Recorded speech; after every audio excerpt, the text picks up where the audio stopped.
आज की आध्यात्मिक कक्षा में आप सभी भाई बहनों का बहुत बहुत स्वागत है। आज की चर्चा का विषय है मनुष्य के कर्म। लेकिन कर्म के साथ साथ हमने नीचे दो बातें और लिखी हैं। एक में लिखा है हमने फल अंश और दूसरे में हमने लिखा है संस्कार अंश। और फल अंश के नीचे भी हमने लिखा है जल्दी और देरी, जिसका आप एक सामान्य अर्थ जानते ही हैं। इसी तरह हमने संस्कार के नीचे अच्छे और बुरे लिखा है।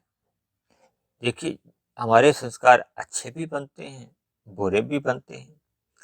ये अलग बात है कि एक सामान्य व्यवहार में जब जब हम संस्कारों की बात करते हैं तो उनको अच्छे से ही लिया जाता है, जबकि शास्त्रों के अनुसार ये संस्कार अच्छे भी होते हैं, बुरे भी होते हैं। अब हम बात करते हैं कि कोई भी मनुष्य कर्म करता क्यों है, इस कर्म के पीछे उसका उद्देश्य क्या होता है, लक्ष्य क्या होता है, क्यों कर्म के लिए वो प्रयास करता है, प्रयत्न करता है। तो एक साधारण सा उत्तर जो कि आप सभी भाई बहन भी जानते हैं कि हम सभी मनुष्य केवल और केवल सुख प्राप्ति के लिए ही कर्म करते हैं। या इसको और थोड़ा विस्तार दें तो ऐसा भी कह सकते हैं कि जब जब मनुष्य के जीवन में कोई कष्ट होता है, कोई पीड़ा होती है, किसी भी प्रकार का दुख होता है, तो उस दुख को समाप्त करने के लिए जो भी हम प्रयत्न करते हैं, कर्म करते हैं, उसका भी अंतिम लक्ष्य तो हमारा सुख की प्राप्ति का ही होता है। यानी अगर हम सुख प्राप्ति के लिए प्रयत्न करते हैं, वो भी कर्म होते हैं। जब हम दुख को दूर करने के लिए प्रयत्न करते हैं, वो भी हमारे कर्म गिने जाते हैं। यानी कि हमारा अंतिम उद्देश्य केवल और केवल दुख रहित सुख की प्राप्ति करने के लिए ही सभी कर्म इस दिशा में होते हैं। इस बात से कोई भी मनुष्य इनकार नहीं कर सकता, चाहे वो भारतवासी हो, अमेरिका का रहने वाला हो, पाकिस्तान का रहने वाला हो, या किसी भी अन्य देश का रहने वाला हो। या मैं तो यहाँ तक भी कहूँगा कि चाहे कोई हिंदू है, मुस्लिम है, सिख, ईसाई है, या किसी भी धर्म को मानने वाला हो, विचार अलग अलग हो सकते हैं, लेकिन सभी मनुष्यों का एक ही लक्ष्य होता है, सुख की प्राप्ति। इसी सुख की प्राप्ति के लिए ही मनुष्य पुण्य कर्म भी करता है, पाप कर्म भी करता है। और मैं तो यहाँ तक भी कहूँगा कि जब जब मनुष्य पाप कर्म और पुण्य कर्म से भी आगे निकल के निष्काम भाव से भी कर्म करता है, यानी कि वो परमात्मा के मार्ग पर चलने के लिए निष्काम भाव से कर्म करता है, साधना में लग जाता है, उसका भी एक ही लक्ष्य होता है, परम सुख की प्राप्ति। जैसा कि हम सभी भाई बहन पहले से भी इस बात को जानते हैं कि शास्त्रों में केवल और केवल तीन तत्वों की ही चर्चा आती है, आत्मा और परमात्मा। आत्मा और परमात्मा दोनों चेतन शक्ति हैं, जबकि तीसरा तत्व है माया। इसको शास्त्रों में प्रकृति नाम कहा गया। देखिए, माया को सतोगुण, रजोगुण और तमोगुण से भी परिभाषित किया जाता है। यानी कि ये संपूर्ण माया या प्रकृति जिसमें आप और हम रहते हैं, इस माया में हर क्षण परिवर्तन होता रहता है। देखिए, ये जो वर्तमान में कलयुग चल रहा है, इससे पहले द्वापर था, उससे पहले त्रेता युग था, उससे पहले सतयुग था। यानी प्रकृति में ये जो चार युगों का जो क्रम है, ये अनादिकाल से चलता आ रहा है। ये दूसरे अर्थों में आप यूं भी समझ सकते हो कि आत्मा और परमात्मा ये नित्य तत्व चेतन कहलाते हैं और इनमें कभी भी परिवर्तन नहीं होता। जबकि परमात्मा की ब्रह्म शक्ति द्वारा प्रकृति के जो जड़ तत्व हैं, यानी कि जो तमोगुण, रजोगुण और सतोगुण, इन गुणों में एक क्रियाशीलता आ जाती है। जैसे आपके हमारे स्थूल शरीर में जब तक आत्मा रहती है, तो ये हमारा आपका शरीर में क्रिया होती है, दिखती है ना। अर्थात हमारा आपका ये शरीर चलता फिरता नजर आता है। उसी तरह ये प्रकृति में जो तमोगुण, रजोगुण और सतोगुण है, ये जड़ होने के बावजूद भी जब परमात्मा की ब्रह्म शक्ति इनमें सर्वव्याप्त हो जाती है, तो फिर ये पूरा का पूरा ब्रह्मांड, जस इसको समष्टि भी कहा जाता है, ये अपनी क्रियाशीलता में आ जाती है। यानी कि जड़ पदार्थ में कहो या यंत्र में जब जब एक चेतन शक्ति आ जाती है, तो फिर उसमें वो क्रियाशीलता दिखने लगती है। जबकि शास्त्रों में तो कहा गया है कि हम सभी आत्माएं चेतन है, यानी ज्ञानवान है, यानी सभी आत्माओं का ज्ञान उनका एक निजी गुण है। जबकि ज्ञान के अभाव में हम प्रकृति के पदार्थों को कहो या प्रकृति के आकर्षणों से आकर्षित होते हुए हम सुख ढूंढते ढूंढते इस प्रकृति में फंस जाते हैं। फंस जाने का मतलब यह है कि एक साधारण मनुष्य है, ये जो प्रकृति के तीन गुण चल रहे होते हैं ना, इन गुणों की ओर आकर्षित हो जाता है। देखिए, तमोगुण में जितने भी पदार्थ हैं वो हमें मोहित करते हैं, अपनी ओर आकर्षित करते हैं। और एक साधारण मनुष्य इन पदार्थों की प्राप्ति के लिए कहो, जब प्रकृति के पदार्थों को भोगने के लिए क्रियाएं करने लगता है, क्योंकि इन सभी क्रियाओं के पीछे जो हमारा लक्ष्य होता है, उद्देश्य होता है, प्रयोजन होता है, वो तो सुखों की प्राप्ति का होता है। इसलिए ये सभी क्रियाएं ही हमारा कर्म बन जाती है। इसी कर्म के ऊपर ही हमारा आज का वीडियो है, जिसका हमने दिखाया है कि हमारे कर्म के कैसे कैसे आगे फल अंश बनते हैं या संस्कार बनते हैं। क्योंकि शास्त्रों में 84 लाख प्रकार की योनियां बताई गई हैं, लेकिन 84 लाख प्रकार की योनियों में केवल और केवल मनुष्य योनि में ही हम जितने भी कर्म करते हैं वो लिखे जाते हैं। लिखे इसलिए जाते हैं क्योंकि एक समय अंतराल के बाद फिर उन कर्मों का हमें सुख दुख रूपी फल मिलता है। देखिए, एक साधारण मनुष्य अपने जीवन में सकाम भाव से मरते दम तक जितने भी कर्म करता है, उन सभी किए गए कर्मों का एक समय विशेष के बाद फल आना निश्चित होता है। देखिए, मेरी आप सभी भाई बहनों से विनती है कि इस वीडियो को एकांत में ही सुने और सुनते समय अपना आंखों से चित्र को भी लगातार देखते रहें। क्योंकि चित्र पर भी जब आपकी निगाह टिकी रहेगी, तो फिर सुनते समय आप उन कड़ियों को उस चित्र के साथ जोड़ सकते हैं, जिसके फलस्वरूप आपके मस्तिष्क में या आपके मन में ये ज्ञान सही सही अपना प्रभाव डालेगा, आपको सही सही समझ में आ जाएगा। देखिए, हमने जो लिखा है फल अंश के नीचे जल्दी और देरी, इसका अभिप्राय क्या है? देखिए, हम कभी कभी जितने भी कर्म करते हैं उसका साथ के साथ फल आ जाता है। देखिए, हम मान लीजिए ब्रश कर रहे हैं, तो ब्रश करते समय हम अपने दांत साफ कर रहे हैं, तो उसका फल क्या, हमारे दांत साफ होते जा रहे हैं। इसी तरह कभी कभी क्या है कि हम जैसे नाश्ता कर रहे हैं, अपना दोपहर का भोजन कर रहे हैं, यानी कुछ भी हम खा रहे हैं, तो उसका फल क्या है, क्रिया कर रहे हैं ना खाने की, तो उसका फल हमें हाथों हाथ आना शुरू हो जाता है। और इसी तरह एक हमने लिखा है देरी से। देखिए, कुछ हमें उसका फल देरी से मिलता है। देरी से यहाँ अभिप्राय दो प्रकार का होता है। एक तो जो कर्म हम कर रहे हैं, कुछ तो अंश हमें साथ के साथ उसका फल मिलता जा रहा है, और कुछ ये है देरी से। देरी से अभिप्राय है कि हफ्ते बाद, महीने बाद, कुछ सालों बाद। देखिए, हम जितना भी भोजन ग्रहण करते हैं, उससे हमारा शरीर एक में स्वस्थता आती है, तंदुरुस्ती बनी रहती है, स्फूर्ति बनी रहती है। तो ये उसका देरी से आने वाला एक फल अंश है। देखिए, प्रारंभ में जब हम भोजन खाते हैं, तो उसका जो हमें रस आता है, जो स्वाद आता है, वो एक जल्दी का इसका एक फल अंश है। और इसी तरह जो उसका बाद में जो परिणाम आते हैं, देखिए, हम अच्छा भोजन खाते हैं तो उसके अच्छे परिणाम बाद में आते हैं।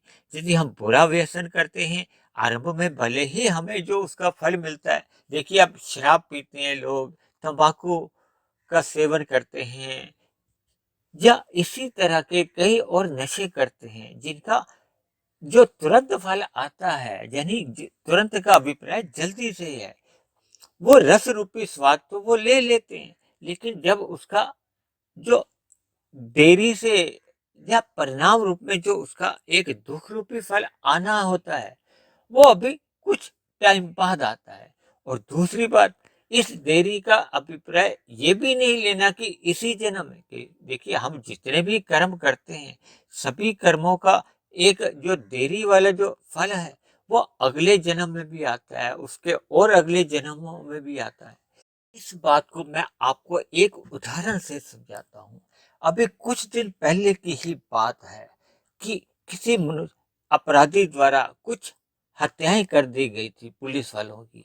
तो ऐसे में क्या है, देखिए जब उस अपराध को करने के बाद पुलिस द्वारा वो अपराधी पकड़ लिया जाता है, तो उसको जो उसी समय जो उसका फल मिलता है, भले ही वो फांसी का हो या किसी अन्य प्रकार की मृत्यु का हो, तो देखिए उसका फल तो एक अभी का जो फल है वो तो एक निश्चित मिला है, जबकि जो उसका प्रकृति के अनुसार जो न्याय व्यवस्था है उसका तो अभी शेष फल और मिलना रहता है। यानी कि एक मनुष्य द्वारा अगर 10 हत्याएं होती हैं, तो प्रकृति का न्याय तो तभी होता है ना कि जब उसको भी 10 बार उसका मृत्यु दंड मिलेगा। तो ऐसे में क्या है कि यहाँ की अदालत द्वारा तो ये संभव नहीं है। जब प्रकृति की जो एक व्यवस्था है उसके द्वारा तो ऐसा कर पाना संभव ही नहीं है। तो फिर ऐसे में फिर वो भविष्य में जो आने वाले जन्मों में उसको शेष फल भुगतना पड़ता है। तो ये सभी फलों से आप अंदाजा लगा सकते हो कि हमें वर्तमान जीवन में कहो या वर्तमान में जितना भी उसका फल मिल जाता है, शेष जितना भी बच जाता है, वो हमें भविष्य में आने वाले जन्मों में भोगना ही पड़ता है। चाहे वो सुख रूपी फल हो, चाहे वो दुख रूपी फल हो। देखिए सुख रूपी फलों का तो हम आप त्याग कर सकते हैं, ऐसा कि संभव है। देखिए एक सरकार द्वारा जब हमें कोई पुरस्कार दिया जाता है, इनाम दिया जाता है, हम उस इनाम को लेने से तो मना भी कर सकते हैं। लेकिन जब जब हमें किसी अपराध पर कोई सजा सुना दी जाती है, उस सजा को स्वीकार करने में तो हम कोई मना नहीं कर सकते। यानी कि ऐसे अपराध की हमें सजा तो भुगतनी ही पड़ती है। देखिए इन उदाहरणों से आप इस बात का अंदाजा लगा सकते हैं कि किए गए पाप कर्मों का भविष्य में दुख रूपी फल तो भोगना ही पड़ता है। देखिए हम अपने जीवन में अपने घरों के आसपास पेड़ पौधे, कीड़े मकोड़े, कीट पतंगे, पक्षी पशु, यानी विभिन्न प्रकार की जो योनियों के अलग अलग जीव देखते हैं, ये सभी जीव भी कभी ना कभी किसी न किसी युग में हमारे आपके जैसे मनुष्य ही रह चुके हैं।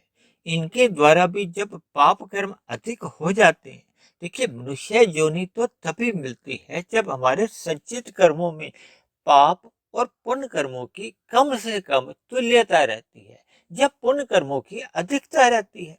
और जैसे जैसे उसमें पुण्य कर्मों की न्यूनता रह जाती है और पाप कर्मों की अधिकता हो जाती है, तो फिर ऐसे में उन पाप कर्मों का जितने अंश में फल, दुख रूपी फल मनुष्य योनि में ही भोग लिया जाता है, वो तो कम कर दिया जाता है। लेकिन जितना उन पाप कर्मों का फल अभी भोगना शेष रहता है, और मरते समय जब संचित कर्मों में, यानी कि हमारे आपके कर्माशय में जब वो पाप कर्मों का अधिक अनुपात रहता है, तो फिर परमात्मा की एक व्यवस्था द्वारा, जब प्रकृति की एक व्यवस्था से फिर वो नीचे की जोनियों में जन्म होता है।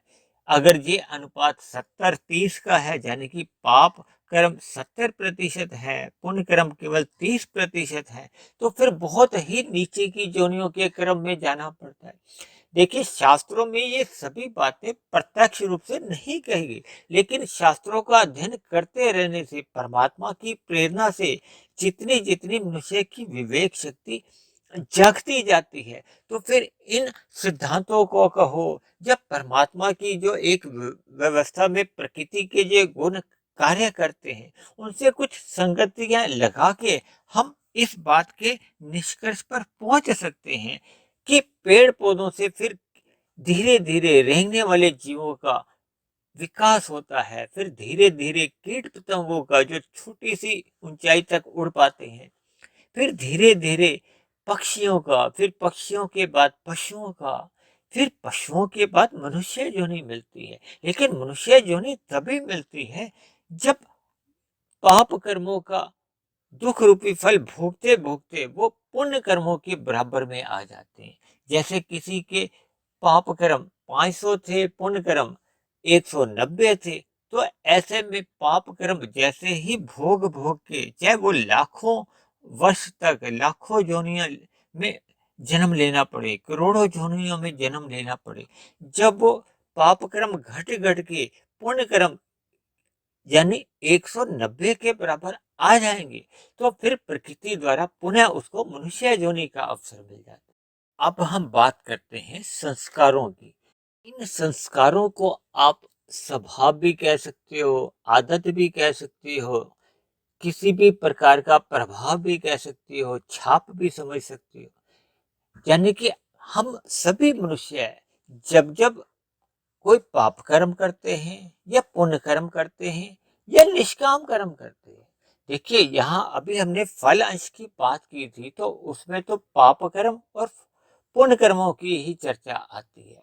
लेकिन मनुष्य अपने जीवन में जब जब फल की इच्छा ना रखते हुए निष्काम भाव से कर्म करता है, तो उस स्थिति में भी, यानी कि हमारे कर्मों के द्वारा जो संस्कार बनते हैं वो तीनों ही स्थितियों में बनते हैं।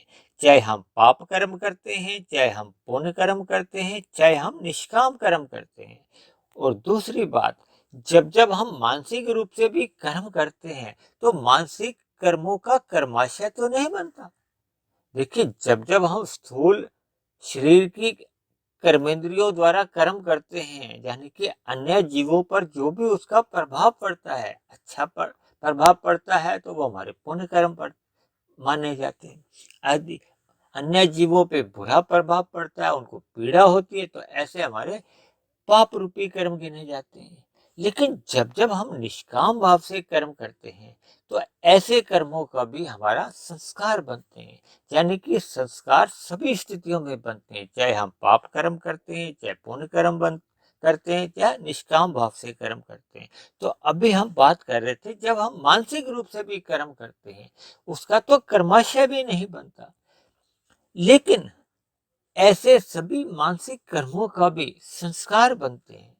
देखिए, हमारे कारण शरीर में कर्माशय के साथ साथ ये जो संस्कार हैं, ये एक महत्वपूर्ण भूमिका निभाते हैं, क्योंकि संस्कारों से ही हमने दो एक तीर दिखाए हैं ना। देखिए, फल अंश से भी संस्कार बनते हैं और संस्कारों से भी दोबारा फल अंश बनता है। हालांकि प्रत्यक्ष रूप से फल अंश नहीं बनता, क्योंकि संस्कारों से दोबारा हमारे मन में फुरने जागते हैं, फुरने आते हैं, विचार उठते हैं। शास्त्रों में उसी को ही वृत्तियों का नाम दिया गया है। ये जो आज हम संसार में जो अलग अलग अपराध देखते हैं, उसका जो मुख्य कारण है वो बने हुए बुरे संस्कार ही होते हैं। देखिए, अभी हमने कहा ना कि हमारे संस्कार जितने भी बनते हैं, वो अच्छे भी बनते हैं और बुरे भी बनते हैं। जब जब हम पुण्य कर्म करते हैं या निष्काम भाव से कर्म करते हैं, तो हमारे अच्छे संस्कार बनते हैं।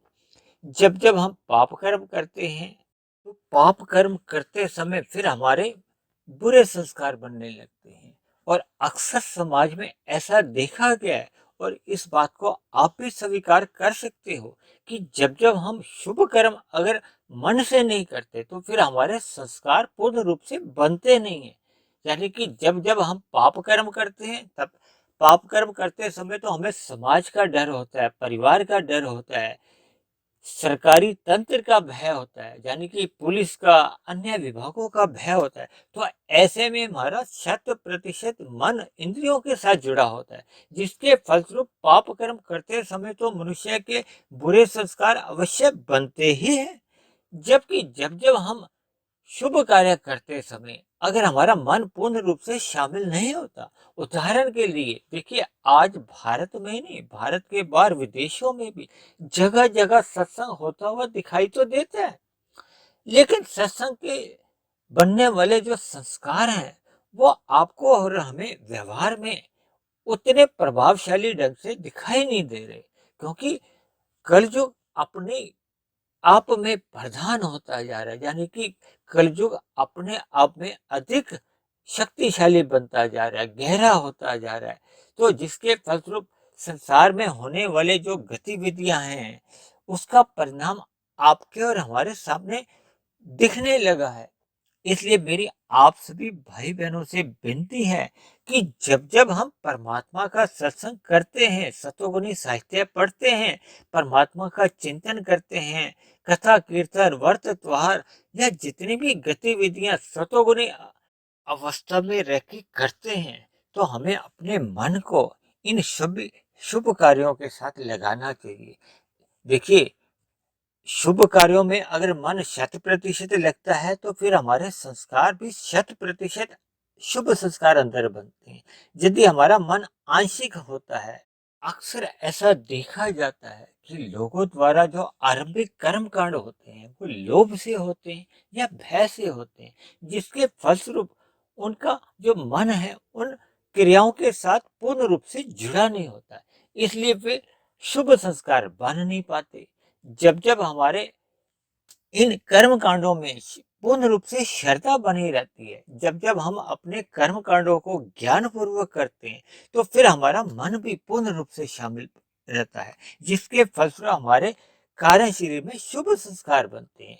देखिए, शुभ संस्कार जब जब बनते हैं, तो फिर हमारे वृत्तियां भी शुभ बनती हैं, फिर वो हमारे से शुभ कार्य होने सहज ही आरंभ हो जाते हैं। जब जब हमारे अंदर बुरे संस्कार बनते हैं, तो बुरे संस्कारों से फिर बुरी वृत्तियां जन्म लेती हैं, फुरने जागते हैं, फिर वो हमारे पाप कर्म करने को हमें प्रेरित करते हैं, और कभी कभी तो देखिए ये बाध्य भी कर देते हैं। ये जो संसार में हम विभिन्न प्रकार के जो बलात्कार के अपराध देखने में आ रहे हैं, इनका मूलभूत कारण हमारे कार्य शरीर में बने हुए बुरे संस्कार ही हैं। देखिए, ऐसे अपराधियों को जब जब कुछ ऐसी परिस्थितियां जीवन में मिलती हैं, तो फिर वो उसके कारण शरीर में जो बुरे संस्कार बने होते हैं, वो बुरे संस्कार उसकी कर्मेंद्रियों को बाध्य कर देते हैं, मजबूर कर देते हैं, जिसके फलस्वरूप ऐसे मनुष्य ना चाहते हुए भी अपराधों में ये संलग्न हो जाते हैं, कर जाते हैं। इसलिए मेरा तो ऐसा मानना है, देखिए, कर्माशय का तो पाप और पुण्य कर्मों को हम भोगने से कमजोर कर देते हैं, लेकिन ये जो संस्कार हैं, ये बीज रूप में होते हैं, ये बार बार हमसे शुभ काम भी करवा सकते हैं और अशुभ काम भी करवा सकते हैं। इसलिए मेरी आप सभी भाई बहनों से विनती है कि जीवन में बुरे संस्कारों को आरंभ से ही बनने से रोकिए।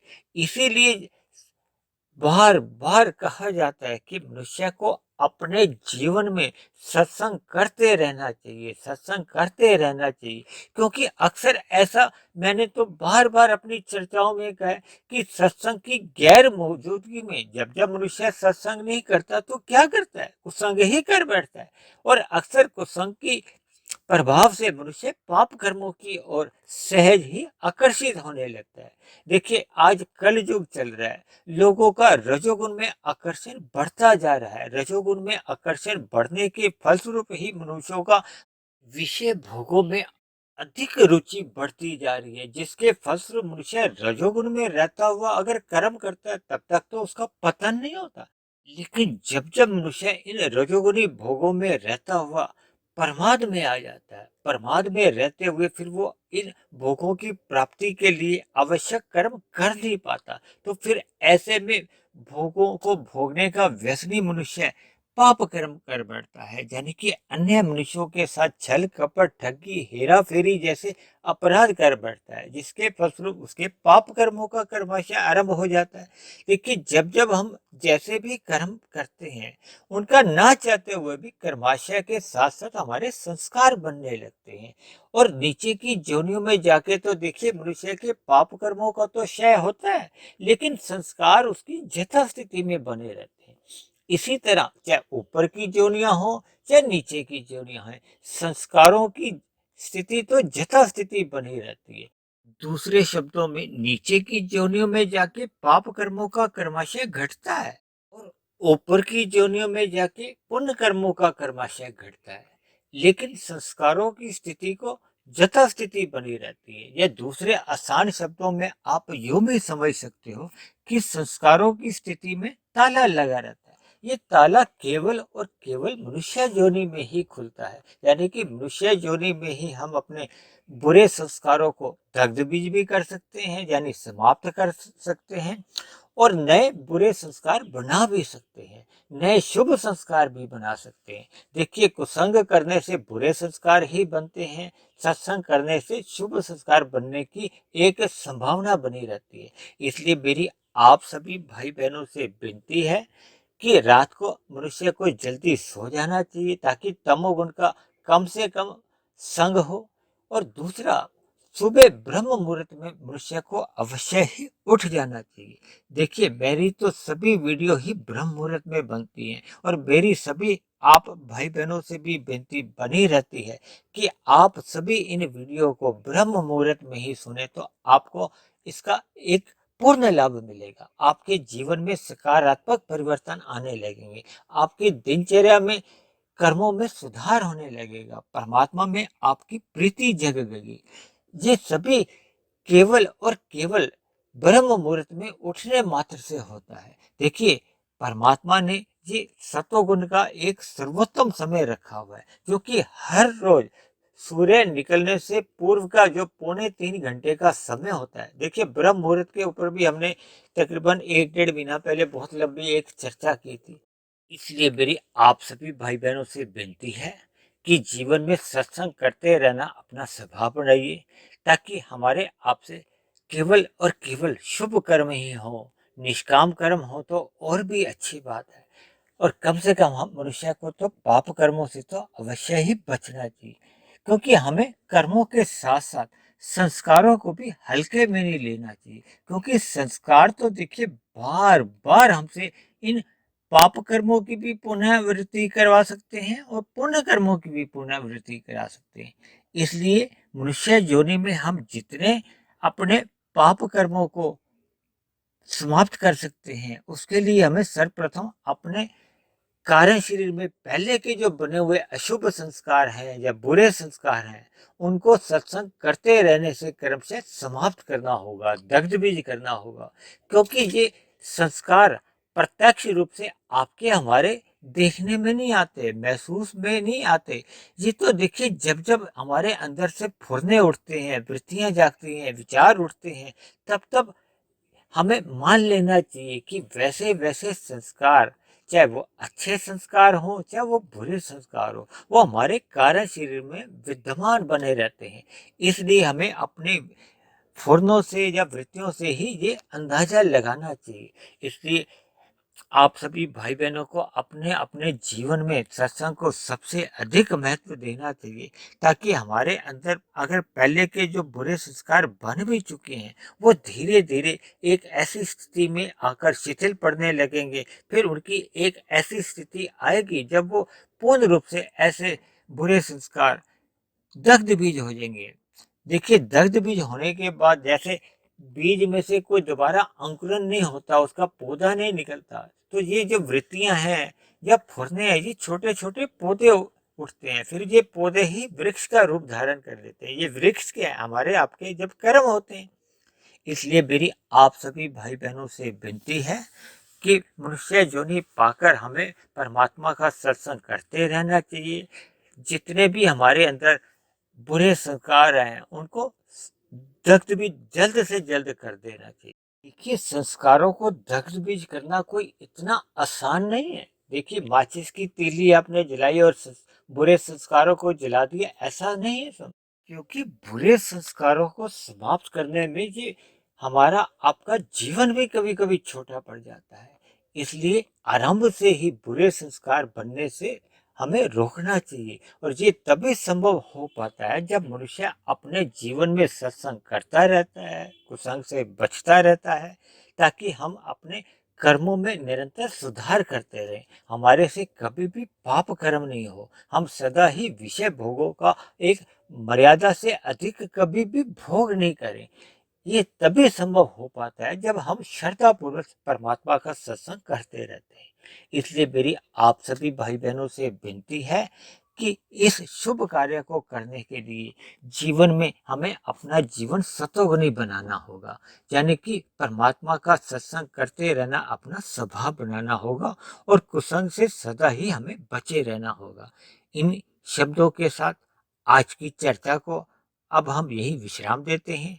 आप किसी भाई बहन का कोई प्रश्न हो, कोई मेरी कही गई बात आपको समझ में नहीं आई हो, या मेरी कही गई बात पे आपको कोई आपत्ति हो, मेरी कही गई कोई बात आपको आधी अधूरी लगती हो, तर्क संगत नहीं लगती हो, बुद्धि उस कही गई बात को मानने को राजी नहीं होता हो, तो आप इन सभी बातों को, प्रश्नों को या सुझावों को या आपत्तियों को आप नीचे दिए गए कमेंट्स बॉक्स पर जाकर लिख सकते हैं। दूसरी बात, और यदि मेरे प्रयासों द्वारा परमात्मा की प्रेरणा से, परमात्मा के आशीर्वाद से ये ब्रह्म मुहूर्त में जो प्रतिदिन वीडियो बनते हैं आपके जीवन में सकारात्मक परिवर्तन लाने लगे हों, परमात्मा में आपकी प्रीति जग गई हो, आपके कर्मों में सुधार होने लगा हो, आपके दिनचर्या में सकारात्मक परिवर्तन आने लगा हो, तो मेरी आप सभी भाई बहनों से विनती है कि आप इस आध्यात्मिक ज्ञानात्मक चैनल को स्वयं भी सब्सक्राइब करें,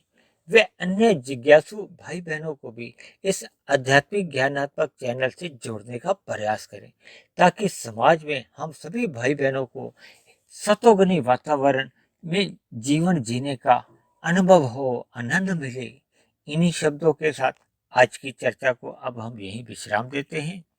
कल फिर मिलते हैं एक नए विषय को लेकर, एक नए संदेश के साथ। तब तक आप सभी भाई बहनों का बहुत बहुत धन्यवाद।